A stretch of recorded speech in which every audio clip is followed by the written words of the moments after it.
Bonjour, j'ai l'honneur de vous souhaiter la bienvenue à ma présentation aujourd'hui dans le cadre de la conférence internationale sur l'énergie et l'eau. Mon nom est Youssef Khouressi. Je suis accompagné de mes collègues Amin Tiliwa et Mohamed Char. Nous faisons partie de l'équipe de recherche en thermodynamique appliquée et théorique au sein du laboratoire de mécanique d'efficacité énergétique et d'énergie renouvelable de la faculté des sciences et techniques Rachidia. Le sujet de notre présentation porte sur l'étude et l'évaluation des matériaux de construction locaux à base d'argile renforcés par différentes fibres naturelles dans un contexte où de la durabilité et l'efficacité énergétique sont devenues des priorités mondiales. Il est essentiel d'explorer des solutions innovantes et respectueuses de l'environnement pour le secteur de la construction. Notre recherche se concentrait sur l'utilisation de matériaux locaux, notamment l'argile, renforcée par des fibres naturelles, afin de proposer des alternatives performantes aux matériaux de construction traditionnels. Le plan de ma présentation est le suivant. J'ai commencé par une introduction, ensuite matériel et méthode, ainsi résultats et discussion, et je termine par une conclusion. Le secteur du bâtiment est le deuxième secteur pour la consommation énergétique après le secteur de transport. Lorsque le secteur de bâtiment consommait environ 25% de l'énergie annuelle de Maroc, générait 30% des émissions de CO2. L'objectif est d'augmenter l'intensité énergétique des bâtiments jusqu'à 30% d'ici 2030 par rapport à 2015. L'utilisation des matériaux locaux dans l'industrie du bâtiment est devenue une composante nécessaire de la solution au problème.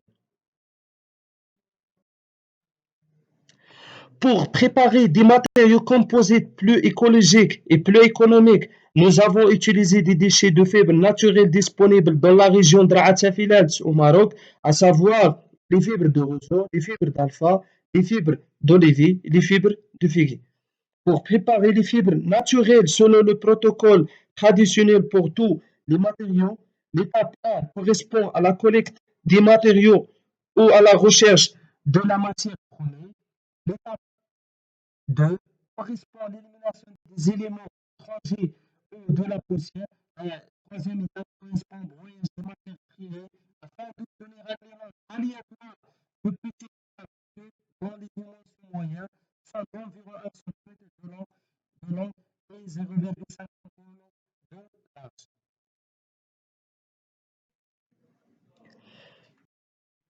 Le sol argileux utilisé dans cette étude provient d'un site situé dans la ville de Rachidia au sud-est du Maroc, où les méthodes de construction traditionnelles dominantes sont le puiser et l'adobé. Le sol étudié a été prélevé à une profondeur de 50 cm au plus afin d'éviter les matériaux de surface tels que le sable qui pourraient affecter la qualité et la performance des matériaux de construction. La terre a été extraite de la région de Rachidia en respectant les critères suivants. Premièrement, un sol adapté à la construction pisée et l'adobé, un sol avec une teneur en argile et une composition granulométrique différente.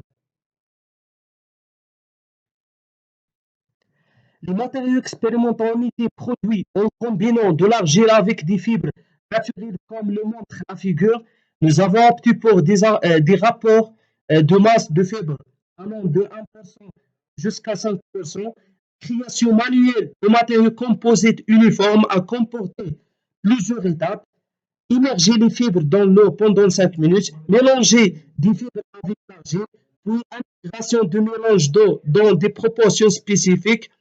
Une fois déroulés les échantillons peuvent verser en laboratoire dans des conditions réglementées, à titre de comparaison, des échantillons de contrôle entièrement composés d'argile sont également préparés en vue à ce qu'elles soient de la taille identique afin d'évaluer l'évolution de leur propriété thermique après une phase préliminaire de séchage à l'air 3 jours.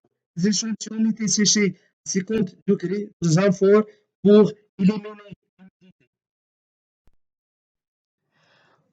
Pour mesurer les propriétés thermiques, à savoir que la conductivité thermique, nous avons utilisé une machine qui s'appelle la maison thermique, constituée d'une 4 parois très isolées avec une ampoule de chauffage.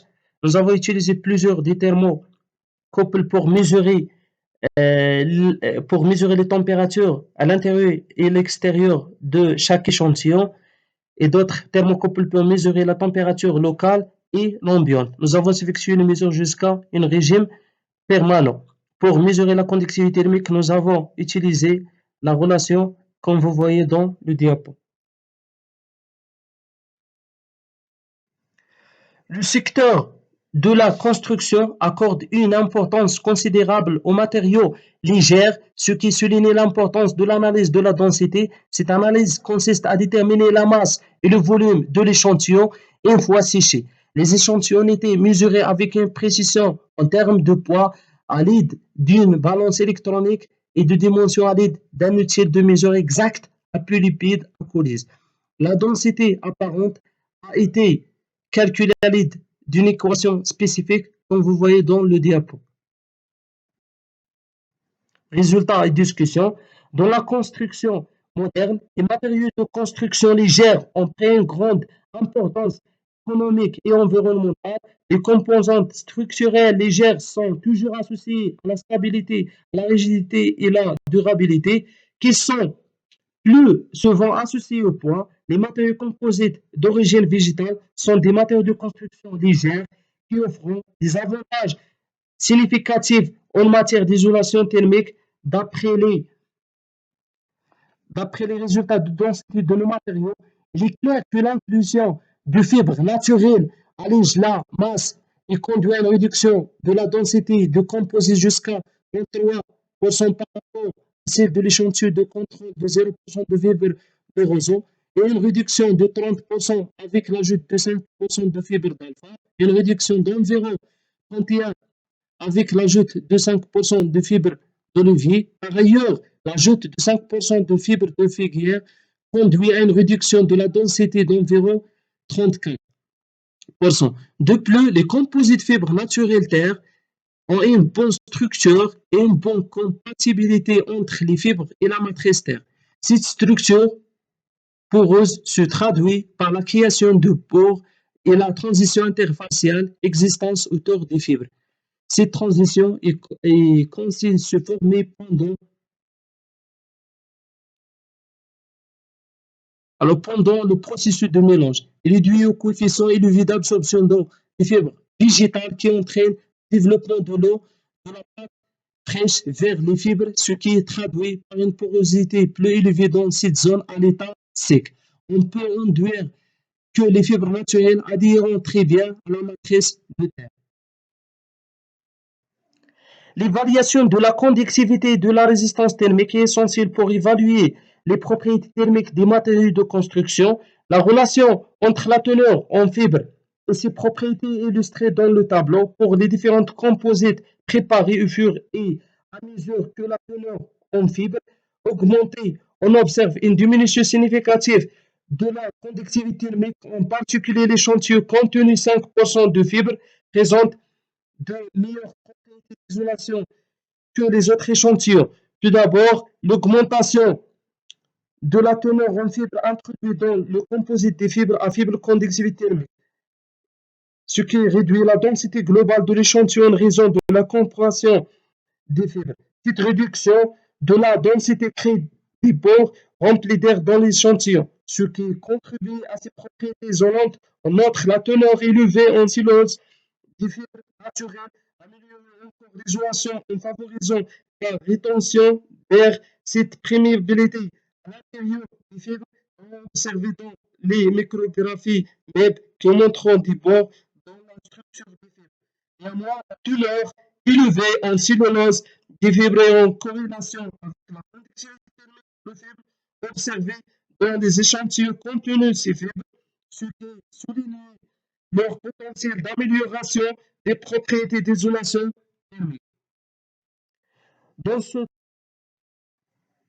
dans ce travail, nous avons présenté une étude expérimentale réalisée sur les propriétés thermophysiques des matériaux en terre issus composites renforcés par, par des fibres végétales disponibles dans la région de l'Atchafilat au Maroc. Ces fibres sont des isolants thermiques, écologiques et naturels qui sont traités comme un déchet. La caractérisation thermophysique de ces matériaux de base composites à base d'argile a été réalisée avec grand succès. L'ajout des fibres à la matrice terre permet d'obtenir des matériaux de fois plus isolants, plus légers que la terre brute avec un gain énergétique plus important. La préparation des fibres végétales très bénéfique pour diminuer la conductivité thermique composite ainsi que la réduction de la teneur en eau des fibres qui est un paramètre important qui affecte la conductivité thermique des composites produits. Ces performances thermiques du matériau à base de terre étudiées, encourageant leur utilisation en construction traditionnelle utilisée en adobe afin d'améliorer le confort intérieur dans les locaux sans faire appeler au système de climatisation et chauffage. Merci de votre attention.